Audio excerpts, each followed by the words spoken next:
20 दिसंबर 1961 Brabourne stadium में बंबई का महाराष्ट्र के साथ रणजी ट्रॉफी मैच 10:30 बजे निर्धारित शुरू होना था।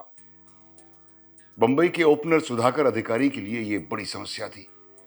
स्टेडियम से 1 घंटे दूर उसी दिन सुबह 9:03 पर उनकी शादी का मुहूर्त था। मैच मिस करने का मतलब था अपने करियर से खिलवाड़ करना। फारूक इंजीनियर, अरविंद आप्टे और अजीत वाडेकर जैसे इंडिया प्लेयर्स बंबई की उस टीम में रिजर्व्स थे और कोई भी उनकी जगह ले सकता था। और अगर एवज खिलाड़ी ने रन बना लिए तो टीम में जगह बनाने के लिए अधिकारी को उम्मीदवारों की लंबी सूची के साथ नए सिरे से जूझना पड़ता। अधिकारी ने अपने करीबी दोस्त को शादी में शामिल होने से सख्त मना किया। वो टैक्सी लेकर मंडप के बाहर इंतजार कर रहा था। फेरे खत्म हुए तो अधिकारी ने टैक्सी में छलांग मारी, पिछली सीट में अपने कपड़े बदले, बंबई टीम की टोपी पहनी और जब देखा कि चर्चगेट स्टेशन के सिग्नल पर जाम है तो टैक्सी से उतरकर आखिरी के 700 मीटर अपने किटबैग के साथ भागते भागते टीम शीट बनने के क्षणों पहले कप्तान पॉली उमरिगर के सामने प्रस्तुत हुए। नमस्कार, आदाब, मैं नसीरुद्दीन शाह। भारतीय क्रिकेट से जुड़े ऐसे कई अजीब और गरीब किस्से लेकर मैं एक बार फिर हाजिर हूं। स्वागत है आपका मिड विकेट टेल्स में। What a day for India, what a day for international cricket. That is a magnificent cover drive. India race into the pavilion with the Prudential Cup there.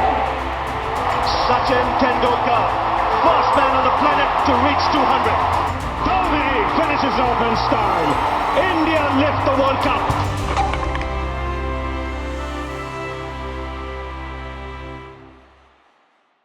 Cricket एक ऐसा खेल है जिसकी बहुत जरूरतें हैं। बड़े बड़े मैदान चाहिए होते हैं और मैदान के बीच पिच पर विशेष प्रकार की मिट्टी, सामग्री भी विशेष प्रकार की होती है। विलो का बैट, लेदर की ball, pads, gloves, wickets, helmets, elbow guards, thigh pad वगैरह। सोचिए, आश्चर्य की बात है कि एक गरीब देश में यह खेल ही सबसे लोकप्रिय खेल बना। आज हम जानेंगे कि ये कैसे हुआ, किस तरह से क्रिकेट देश भर में फैला, किन क्षेत्रों ने भारतीय क्रिकेट को आगे बढ़ाने का जिम्मा लिया, कहां-कहां प्रतिभाशाली खिलाड़ी प्रमुख रूप से उभर कर आए और अंतर्राष्ट्रीय सितारे बने, कौन सी टीमें थीं जो हावी हुई, उनकी सफलता का राज क्या था और कौन से इलाके थे जहां भारतीय क्रिकेट के गढ़ स्थापित हुए।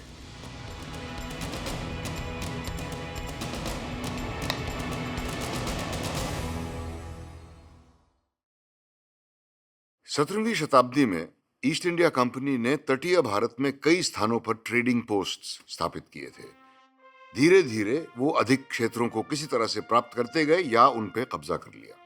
कंपनी राज से ब्रिटिश राज तक आते आते 3 प्रमुख उप विभाजन केंद्र बन गए थे: मद्रास प्रेसिडेंसी, बंगाल प्रेसिडेंसी और Bombay presidency.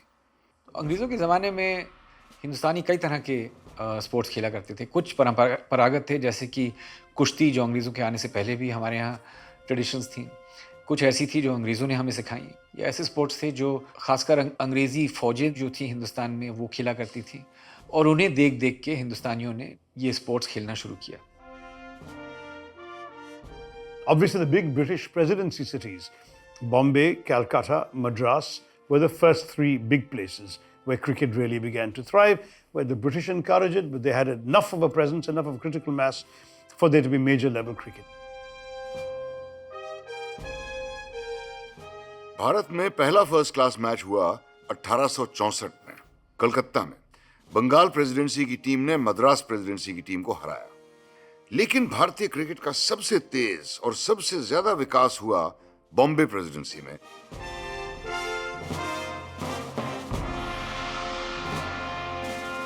The first community to overtly embrace British practices, British names, British clothes, and so on was the Parsi community, and they also embraced cricket first.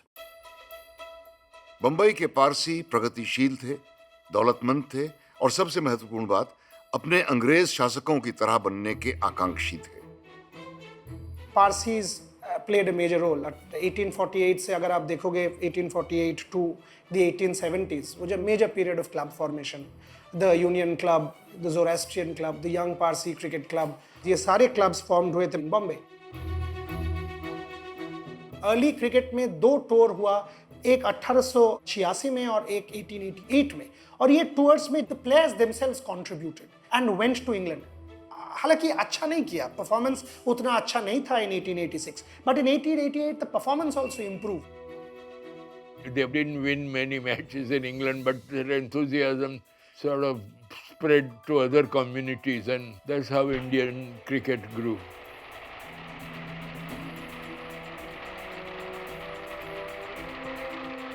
(1890) में Lord George Robert Canning Harris Bombay presidency के governor बन के आए। उनके 5 साल के कार्यकाल में उनके प्रशासन की काफी आलोचना की गई, लेकिन इस बात में दो राय नहीं है कि उनके आने से न केवल बंबई में बल्कि पूरे भारत में क्रिकेट को काफी बढ़ावा मिला। बतौर बॉम्बे गवर्नर लॉर्ड हैरिस ने सभी समुदायों को जमीन प्रदान की ताकि वो अपने लिए क्रिकेट मैदान बना सकें। हर एक समुदाय के अपने अपने जिमखाने बने। कुछ साल बाद जब समुद्र से जमीन रिक्लेम की गई तो ये सभी जिमखाने बंबई के क्वींस नेकलेस या मरीन ड्राइव पर प्रमुख स्थल थे।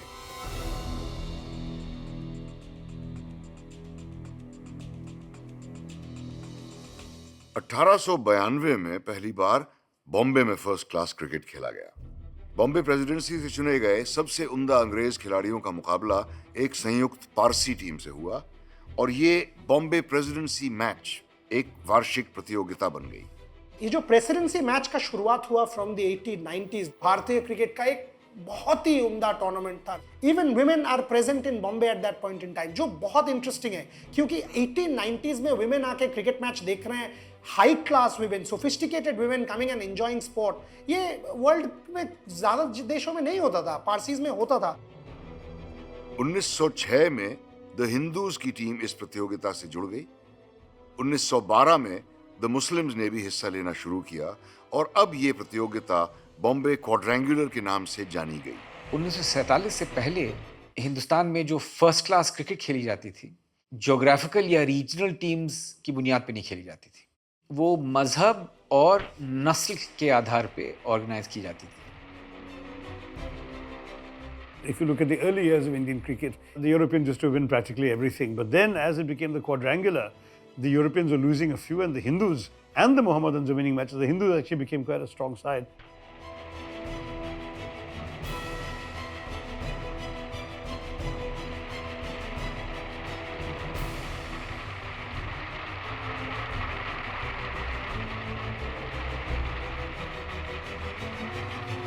दोस्तों, आप समझ लीजिए कि बॉम्बे क्वाड्रेंगुलर उस जमाने का आईपीएल था। देश भर के सबसे बढ़िया खिलाड़ी, कई सारे विदेशी प्रोफेशनल्स एक न एक टीम की ओर से खेलते थे। हजारों में जनता, सोसाइटी के सभी प्रतिष्ठित लोग, फिल्मी सितारे एक जगह एकत्रित होते थे। 1921 में प्रिंस ऑफ वेल्स भी प्रतियोगिता देखने खास बंबई आए। थोड़े बहुत खिलाड़ी केवल क्वाड्रेंगुलर खेलने बंबई आते थे, लेकिन ज्यादातर खिलाड़ियों ने बंबई को अपना निवास स्थान बना दिया। आखिर Bambai the home of cricket बन चुका था। 1937 में एक 5वीं टीम को शामिल करके बॉम्बे क्वाड्रेंगुलर बॉम्बे पेंटेंगुलर बन गया। जब ब्रेबन स्टेडियम 1938 में तैयार हुआ, then it became pentangulars. Obviously, all the 5 Europeans, Muslims, Parsis, Hindus, and the rest, Christians. That was the last team to be added. उस ज़माने में श्रीलंका से भी काफ़ी प्लेयर्स क्रिश्चियंस आते थे। रेस्ट माने क्रिश्चियंस बेसिकली। काफ़ी इंडिविजुअल्स थे, बट श्रीलंका टीम जैसी तभी बनी नहीं थी। सो ये रेस्ट के लिए खेलने आते थे पेंटेंगुलर्स में।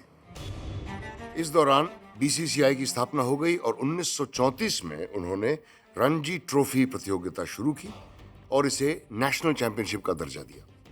अलग अलग प्रांतों से टीमों को आमंत्रित किया गया।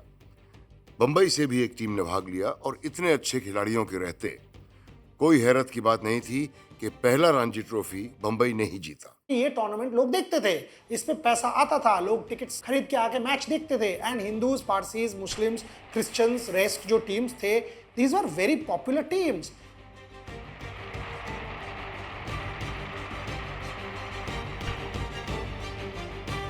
जब आजादी का ऐलान हुआ, राजनेताओं का मानना था कि आजाद भारत में धार्मिक रूप से विभाजन जारी नहीं रहना चाहिए। भारतीय क्रिकेट ने इस मामले में पहला कदम लिया। बॉम्बे पेंटेंगुलर रद्द कर दिया गया। अब क्रिकेट केवल क्षेत्रीय स्तर पर खेला गया। उस दौर में देश के किसी अन्य क्षेत्र की तुलना में बॉम्बे में क्रिकेट सबसे बेहतर व्यवस्थित और आयोजित था। एज ग्रुप, इंटर स्कूल और इंटर कॉलेज टूर्नामेंट की प्रथा पहले से ही चली आ रही थी। साथ साथ कई सारी क्लब लेवल प्रतियोगिताएं भी होती थी जो साल भर खिलाड़ियों को व्यस्त रखती थी।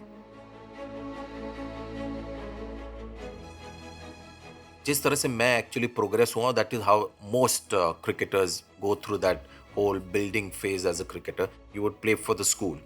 फिर स्कूल में अगर आप अच्छा करो तो बॉम्बे अंडर 15 होता था, फिर अंडर 19, फिर under 22। By that time Ranji trophy में आप जाते थे एंड उसके बाद the course was very clear.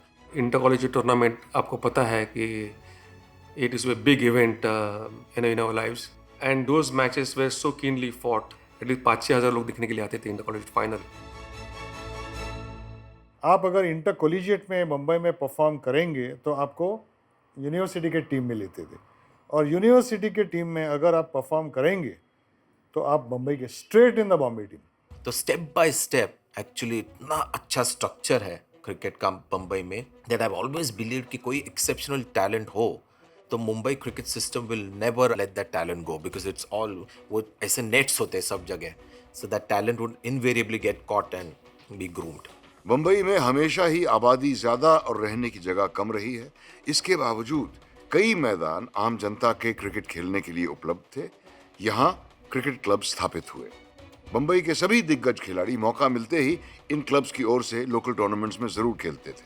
Shivaji park, Gymkhana, Dadar union, there would be about 10-12 international cricketers playing club cricket, and there would be people watching. There would be thousands of people. ऐसा ring होता था, automatically एक boundary रोप हो जाता था filled with people who had just come to watch these guys.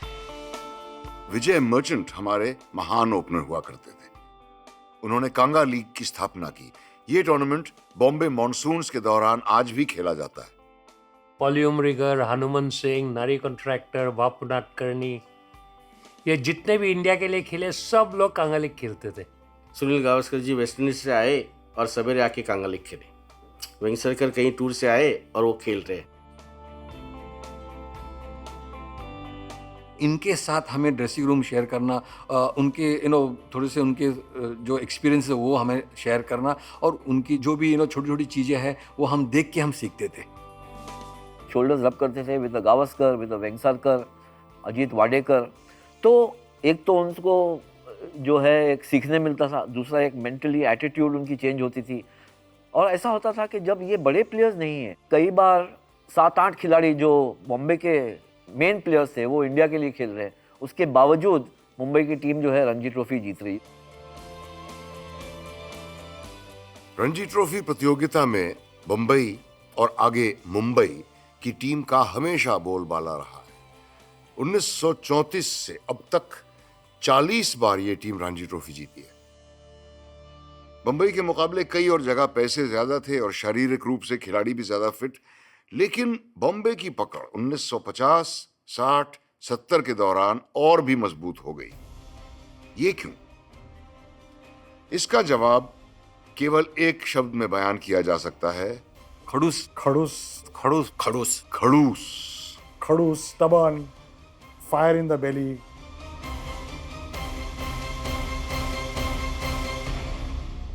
Bombay जो करता है वो आपको overall development as a cricketer in the dressing room, outside the dressing room, in the cricket field, जो आपके दिमाग के साथ मोल्डिंग करता है, बिल्कुल सॉलिड क्रिकेटर, बिल्कुल खड़ूस क्रिकेटर बनाता है। तो वो बचपन से ही आपको बताता है बॉम्बे क्रिकेट कि अपना विकेट कभी मत फेंको। एक पर्पस के लिए मैदान पे उतरते हैं और जब तक वो पर्पस पूरा नहीं होता है आप उसे छोड़ के नहीं आएंगे। तो इसका मतलब क्या है कि आप विकेट पे प्राइस लगाएंगे, बड़ी कीमत लगाएंगे। जिस तरह से ये सिटी बनी है, धक्के धुक्के खा के आप ट्रेन में या बस में आते हैं, पहुंचते हैं, अगर आप 2 बॉल खेल के आउट हो गए, विकेट फेंक दिए, तो कोच तो नाराज़ होगा ही होगा, लेकिन आपको बहुत जल्द घर जाना पड़ेगा और शायद वापस आने का मौका नहीं मिलेगा वापस खेलने के लिए, क्योंकि बहुत डिफिकल्ट था प्लेस रिटेन करने का। जो भी सेट होगा वो छोड़ेगा नहीं, बिकॉज उसको पता था कि अगर वो जल्दी आउट हो तो नेक्स्ट बैट्समैन रेडी है, बिकॉज हमारा बेंच इतना स्ट्रांग था कि अगर आप एक मैच मिस करो और दूसरा कोई आके खेले तो वो अगर 100 किया तो आपका चांस चला जाएगा। एक बार आपने 30 रन किए तो आपको 100 करने हैं, आपने 100 किए तो आपको 150 करने हैं, 150 किए तो 200 करने हैं। Ajit Wadekar, Dilip Vengsarkar, Sandeep Patil, they are all Khadus players. Maha Khadus was Gavaskar.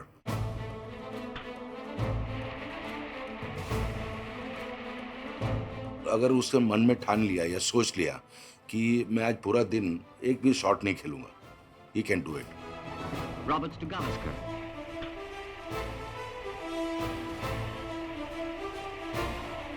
You know, Gavaskar batted left-handed for 35 minutes against Karnataka. क्यों? उसको बम्बई को जीतने का था। वो देखा उसने कि बम्बई नहीं हार जाएगी, लेकिन आधा घंटा उसने लेफ्ट-हैंडेड बैटिंग किया रघुराम भट्ट को। ये तो स्पिरिट है ना। अगर ज़रूरत पड़े वो डेरा डाल के, ट्रेंच बना के डिफेंसिव भी खेल सकते थे। जिम्मेदारी लेना, अपनी विकेट की कीमत जानना, ये खास कैरेक्टरिस्टिक्स थे Bombay बैट्समैनशिप। I think Bombay was probably the first side that was really professional in their approach to playing a match, and probably executed and implemented plans ruthlessly. ऐसा नहीं है कि मुंबई में कम हो गया, लेकिन बाकी जो टीम्स हैं उन्होंने मुंबई का खड़ूसपन जो है अपनाया है, और इसी वजह से कंपटीशन अब थोड़ा लेवल हो गया है। पॉली उमरिगर, अजीत वाडेकर, सुनील गावस्कर, दिलीप वेंगसारकर, रवि शास्त्री तथा सचिन तेंदुलकर बंबई एवं भारत के कप्तान भी रहे। अन्य बंबई के खिलाड़ियों की सूची तो बहुत बहुत लंबी है। भारतीय क्रिकेट इतिहास से जुड़े टेस्ट खिलाड़ियों में से 25% बंबई की टीम के जरिए ही उभर के आए हैं। शुरुआत में रणजी ट्रॉफी की टीम्स का जोनल बेसिस पर विभाजन किया गया। हर एक जोन में टीमें नॉकआउट मैचेस खेलती, जीतने वाली टीम ही प्रतियोगिता में आगे बढ़ती। इस प्रतियोगिता में अच्छे प्रदर्शन से ही खिलाड़ियों का चयन भारतीय टीम में हुआ करता था। Ranji Trophy was the only cricket tournament, and it was on knockout basis. So if your team lost, if a team like Gujarat Saurashtra would lose in the first round, you know, and so your year is over. पश्चिम भारत में कई cricket के गढ़ उभर के आए। इसका श्रेय यहाँ के राजा महाराजाओं और उनके उत्तरदायित्व को जाता है, और उनकी वजह से ही शुरुआती दौर में नवानगर, महाराष्ट्र, बड़ौदा, होलकर और राजपुताना जैसी टीमें शक्तिशाली बनी। नवानगर आज सौराष्ट्र के नाम से जाना जाता है। यहाँ 19वीं शताब्दी से ही क्रिकेट की एक परंपरा रही है।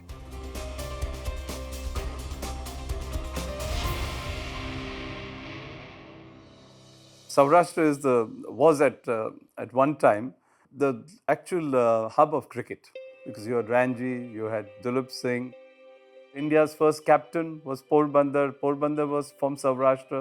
India's vice captain, Limri, is also from Saurashtra. So your first tour of 1932, the captain and vice captain were from Saurashtra.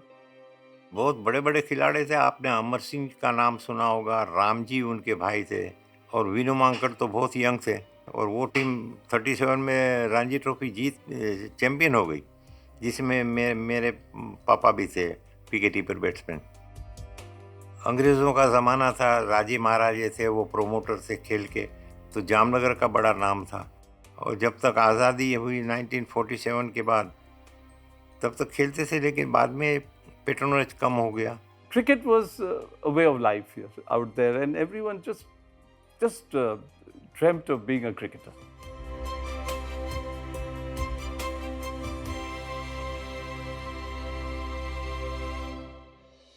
Maharashtra राज्य की सीमा रेखा तो आजादी के बाद तय हुई, लेकिन महाराष्ट्र नाम की एक टीम ने 1934 में ही रणजी ट्रॉफी में भाग लिया था। ये इस इलाके के कई रजवाड़ों की एक संयुक्त टीम थी। शुरुआत से ही बंबई और महाराष्ट्र रणजी ट्रॉफी में अलग अलग हिस्सा लेते हैं। महाराष्ट्र की टीम ने 1940 और 1941 में रणजी ट्रॉफी हासिल की। The grand old man of Indian cricket माने जाने वाले professor D B. Deodhar Maharashtra team के सबसे जाने माने खिलाड़ी थे और दोनों साल कप्तान रहे। Professor D B. देवधर इकलौते ऐसे भारतीय हैं जिन्होंने पहले विश्व युद्ध से पहले और दूसरे विश्व युद्ध के बाद फर्स्ट क्लास क्रिकेट खेला, लेकिन भारत के लिए कभी नहीं। उनके 101 साल के जीवन में उनका भारतीय क्रिकेट में योगदान सराहनीय रहा और उनकी तीनों बेटियां राष्ट्रीय बैडमिंटन चैंपियन भी रहीं।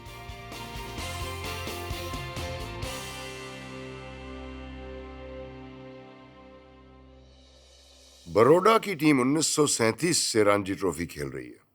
इस टीम को बढ़ाने में यहां के राजघराने का बड़ा योगदान था।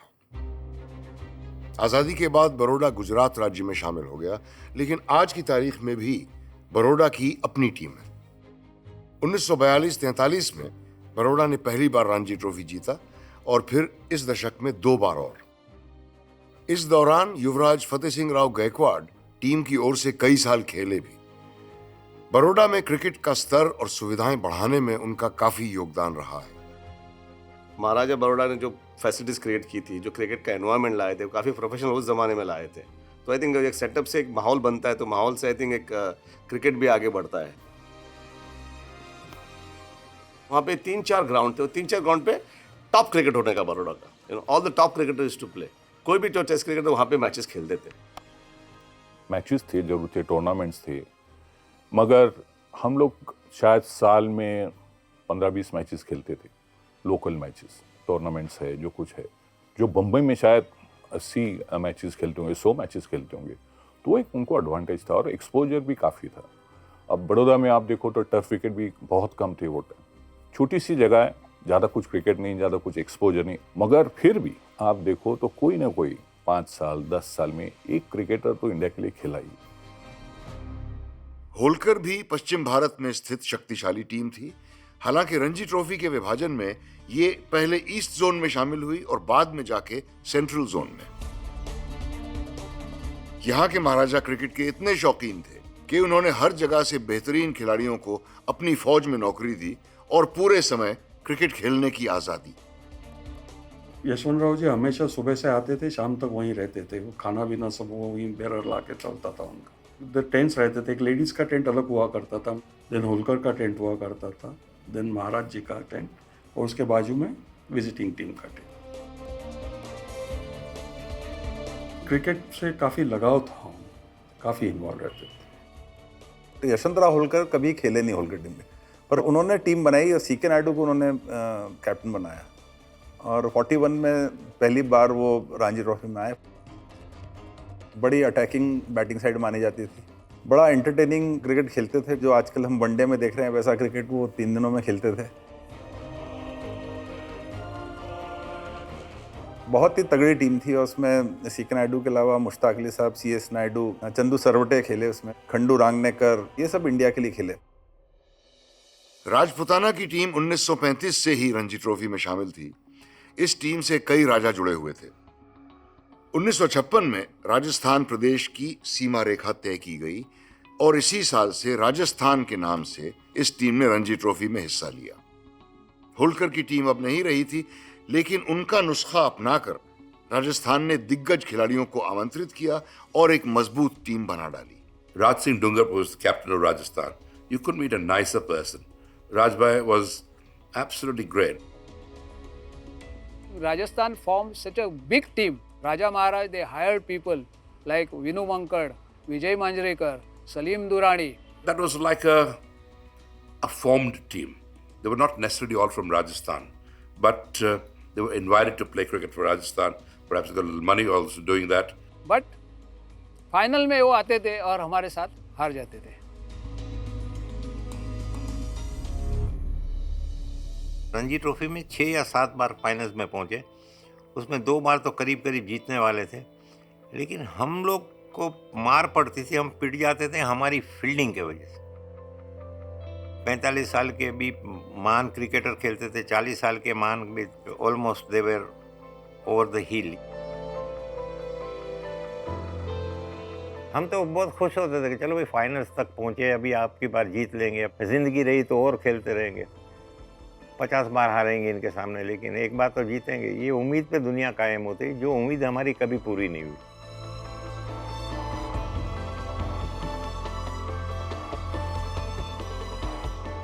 दिसंबर 1959 में दलीप सिंह जी का निधन हो गया और साल भर में उनके नाम पर एक प्रतियोगिता शुरू की गई। देश का सबसे शक्तिशाली क्रिकेट क्षेत्र कौन सा है?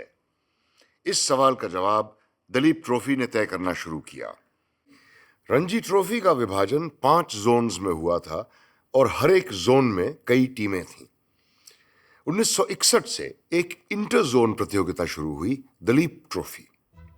वेस्ट जोन की टीम का ये प्रतियोगिता जीतना सुनिश्चित था।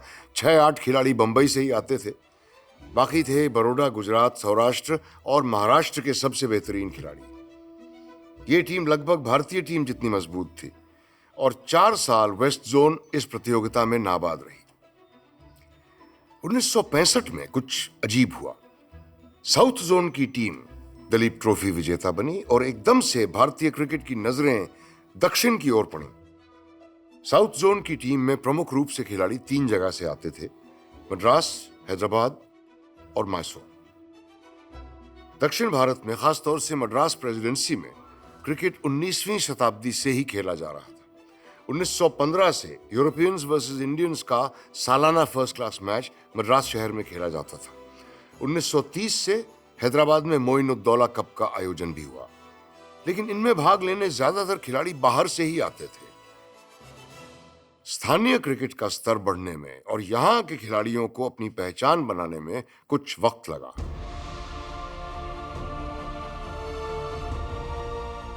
मद्रास की टीम ने रणजी ट्रॉफी में पहले साल से ही हिस्सा लेना शुरू किया। आजादी से पहले मद्रास के 1-2 खिलाड़ियों ने भारतीय टीम में जगह बनाई। 1954-55 में मद्रास ने रणजी ट्रॉफी जीती भी, हालांकि ये सामान्य घटनाएं नहीं थी। लेकिन रणजी ट्रॉफी जीतने की वजह से यहाँ के खिलाड़ियों पर नजर पड़नी शुरू हुई और आगे जाके मद्रास से कई अंतर्राष्ट्रीय स्तर के खिलाड़ी उभर के आते रहे।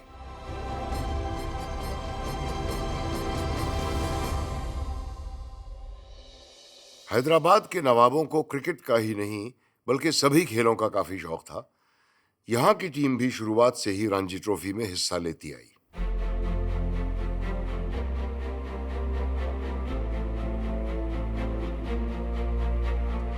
उस दौर में आप उसी रणजी टीम की ओर से खेल सकते थे जहां आपकी पैदाइश हुई थी या जहां आपकी नौकरी लगी हुई थी। 1965 तक भारतीय कप्तान मंसूर अली खां पटौडी दिल्ली की ओर से खेल रहे थे, जब उनकी स्टेट एसोसिएशन के साथ कुछ अनबन हो गई। I think he got a bit fed up with what was happening in Delhi. There's always some kind of dispute, some kind of controversy. So he had links with Hyderabad. His sisters were married there. My grandfather's company, Deccan Engineering Company, so he was made a director in that so that he could play for Hyderabad. Because he was not a resident of Hyderabad, he was not born in Hyderabad. So that was the only option he had to play for Hyderabad. Somehow they allowed him to play in Hyderabad, and all his friends. There was Abid Ali, there was Bagi, Abbas Ali Beg, then there was Jai Simha, there was many people there that he got along with. So he loved it. दिलचस्प बात ये थी कि भारत के कप्तान ना ही Ranji trophy में और ना ही दलीप ट्रॉफी में अपनी टीम का नेतृत्व करते थे। That is both a credit to Jaisimha and Tiger Pataudi. Credit to Jaisimha was he was a brilliant tactician. In domestic cricket, at least, he was outstanding, not only batsman but a captain as well. And it's a credit to Tiger Pataudi because he had no ego. After the games play, we used to sit together and have a glass of beer. And the opposition used to come and join us. I mean, we had that kind of spirit.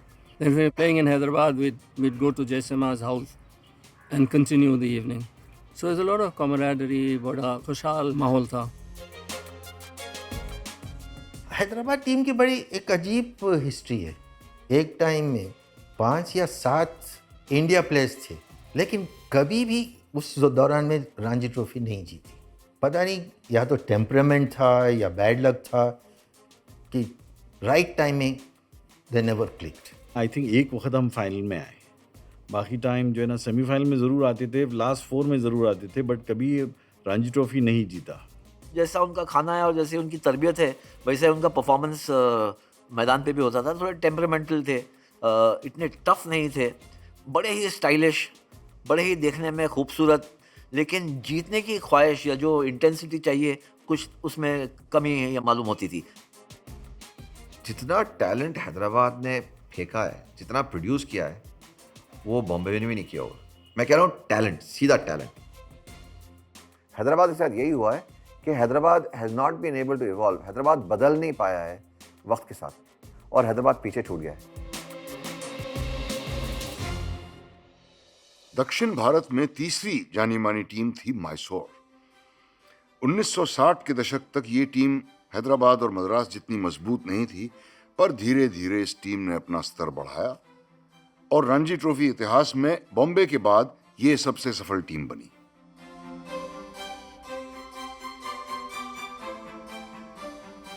उन्नीस 1960 के दशक में Mysore team के एरापाली प्रसन्ना और भगवत चंद्रशेखर भारतीय team के सबसे सफल गेंदबाज थे। Making his debut in Test cricket, Chandrasekhar bowled night out. 1970 तक गुंडप्पा विश्वनाथ, सैयद किरमानी और ब्रिजेश पटेल जैसे भविष्य में भारतीय टीम के खिलाड़ी भी मैसूर की टीम से खेल रहे थे। Gives to Patel and he lifts him straight and it's a six. जैसे ही प्रसन्ना और चंद्रशेखर वगैरह आए, ब्रिजेश पटेल, सुब्रमण्यम, तब ऐसा लगा कि ये एक ग्रुप बन रहा है जो नेशनल चैंपियनशिप रणजी ट्रॉफी जो है वो जीत सकती है, और वैसा हुआ भी। 1973 में मैसूर राज्य को कर्नाटक का नाम दिया गया और उसी साल कर्नाटक ने बंबई की टीम को सेमीफाइनल में हराकर पहली बार रणजी ट्रॉफी पर हक जमाया। कर्नाटका की टीम से लगातार एक न एक खिलाड़ी भारत का प्रतिनिधित्व करता आया है।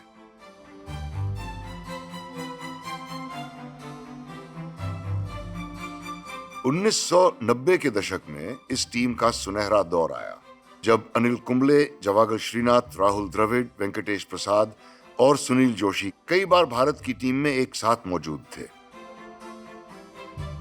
राहुल द्रविड़, अनिल कुंबले, जवागल श्रीनाथ, वेंकटेश प्रसाद वगैरह जो खेल के गए, उनका इम्पैक्ट बहुत ज़बरदस्त रहा है। स्टेट एसोसिएशन ने भी बहुत काम किया है कि नर्सरी जो है फैलाई है, एकेडमीज़, और टैलेंट अच्छा टैप किया है, उसे नर्चर किया है।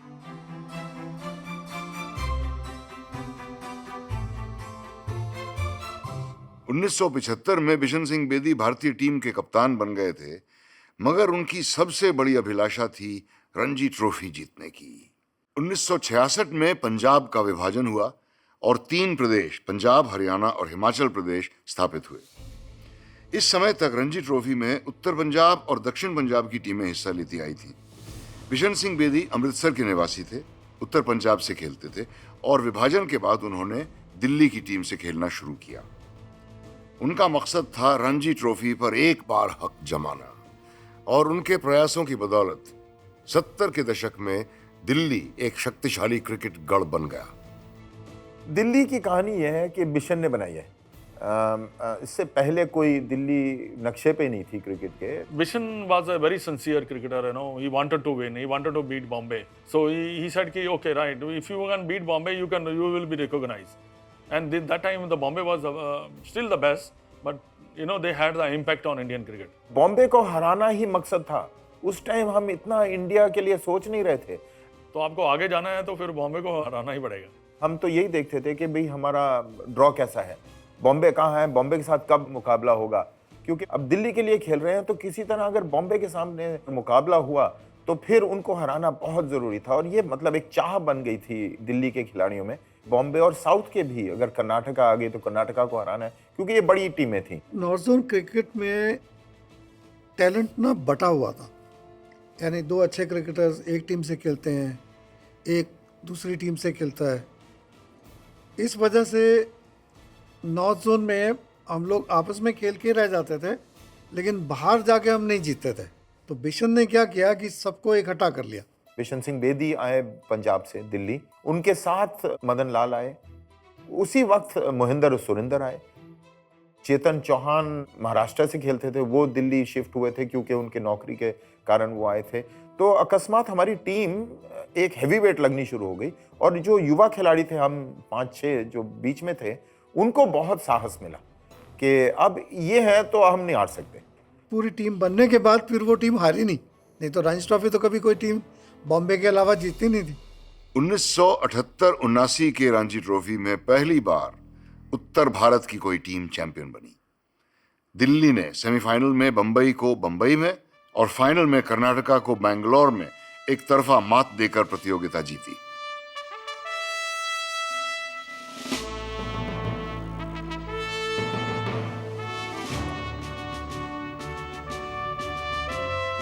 वहीं से एक बिलीफ उत्पन्न हुई हम सब में कि यार ये तो पीस ऑफ केक, ये तो आराम से जीतेंगे। 8 या 9 साल एक ही टीम के लिए, पूरे 9 लड़के हमेशा वही खेलते रहे 9 साल। दूर से देखते रहते थे महेंद्र रमनाथ, मदन लाल, राकेश शुक्ला, सुनील वॉल्सन, कीर्ति आजाद, रमन लांबा, बड़े बड़े खिलाड़ी तो दूर से देखते थे।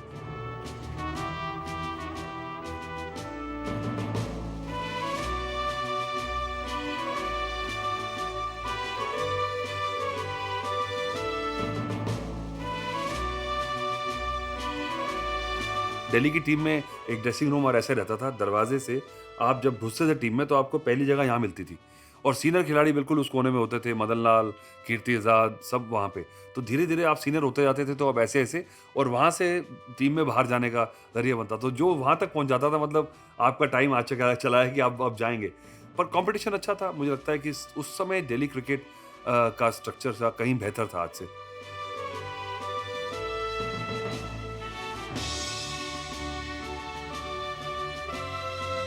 उन्नीस के विश्व कप विजेता टीम में कप्तान और उप कप्तान समेत 14 में से 6 खिलाड़ी नॉर्थ जोन के थे। 1985 की वर्ल्ड चैंपियनशिप ऑफ क्रिकेट की विजेता भारतीय टीम में भी 6 खिलाड़ी उत्तर भारत के थे। बंगाल में क्रिकेट की परंपरा उतनी ही पुरानी है जितनी देश में कहीं और। लॉर्ड ऑकलैंड 1836 से 1842 तक भारत के गवर्नर जनरल थे और क्रिकेट के शौकीन। उनके बंगले के ऑकलैंड गार्डन्स में क्रिकेट खेला जाता था। उनका नाम था जॉर्ज ईडन और ऑकलैंड गार्डन्स के स्थान पर 1864 में ईडन गार्डन्स बना। इन 150 सालों में करोड़ों लोगों ने इस स्टेडियम में अनेक क्रिकेट और फुटबॉल के मैच देखे हैं। खेल के दीवाने प्रेमियों ने ईडन गार्डन्स को भारत का सर्वश्रेष्ठ टेस्ट सेंटर बनाया और ईडन गार्डन्स की वजह से ही बंगाल शुरुआत से ही भारतीय क्रिकेट का गढ़ रहा है।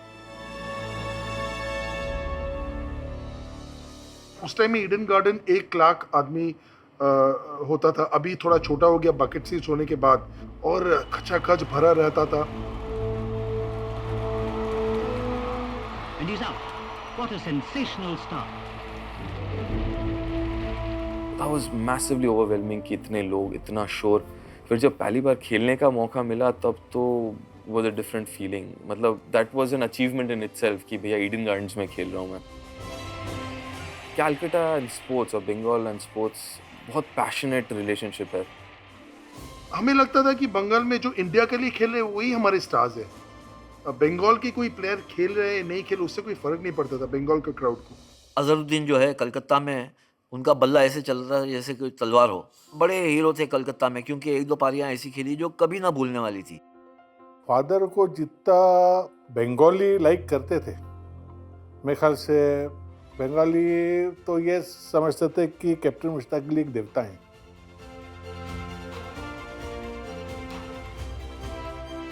You know, Bengalis are emotional people. So जो थोड़ा क्राउड के लिए खेलता था, क्राउड से बातें करता था, जैसे सलीम दुरानी को कहते थे कि अगर क्राउड कहता था कि hit a 6 and he used to hit a 6. Crowds asking Salim Durrani for a 6 and getting it. 1,20,000 आदमी देखने के लिए आते और उसमें आप अच्छा परफॉर्मेंस करें तो आप उनके मन भावन हो जाते हैं।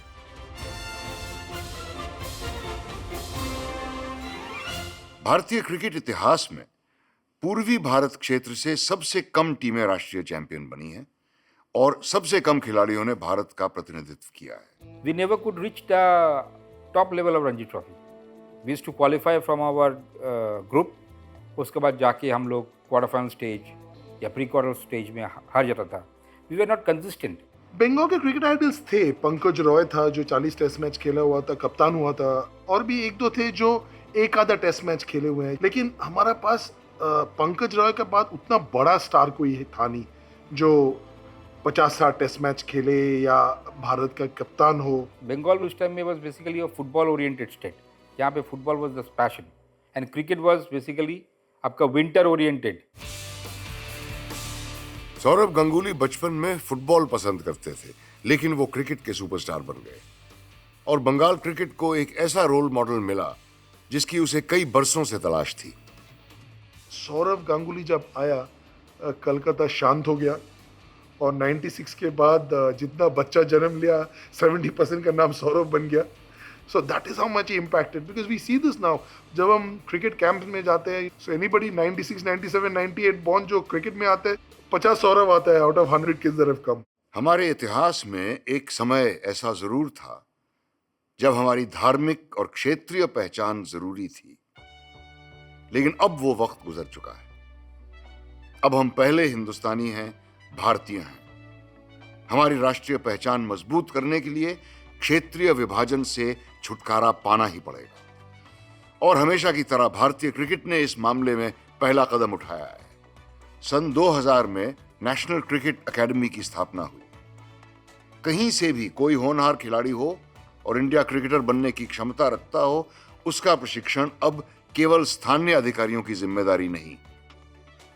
2002 से रणजी ट्रॉफी का फॉर्मेट भी बदल गया. जोनल सिस्टम को त्याग दिया गया और टीमें 2 टियर में बांटी गईं. टीम जैसी भी हो, खिलाड़ियों को बराबर का अवसर मिलता है.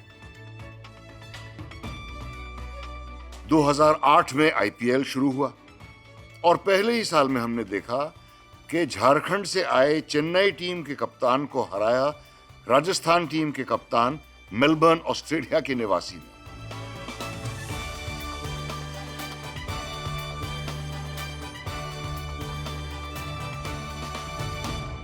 अब मुझे आज्ञा दीजिए, मिलते हैं मिड विकेट टेल्स की अगली इनिंग्स में.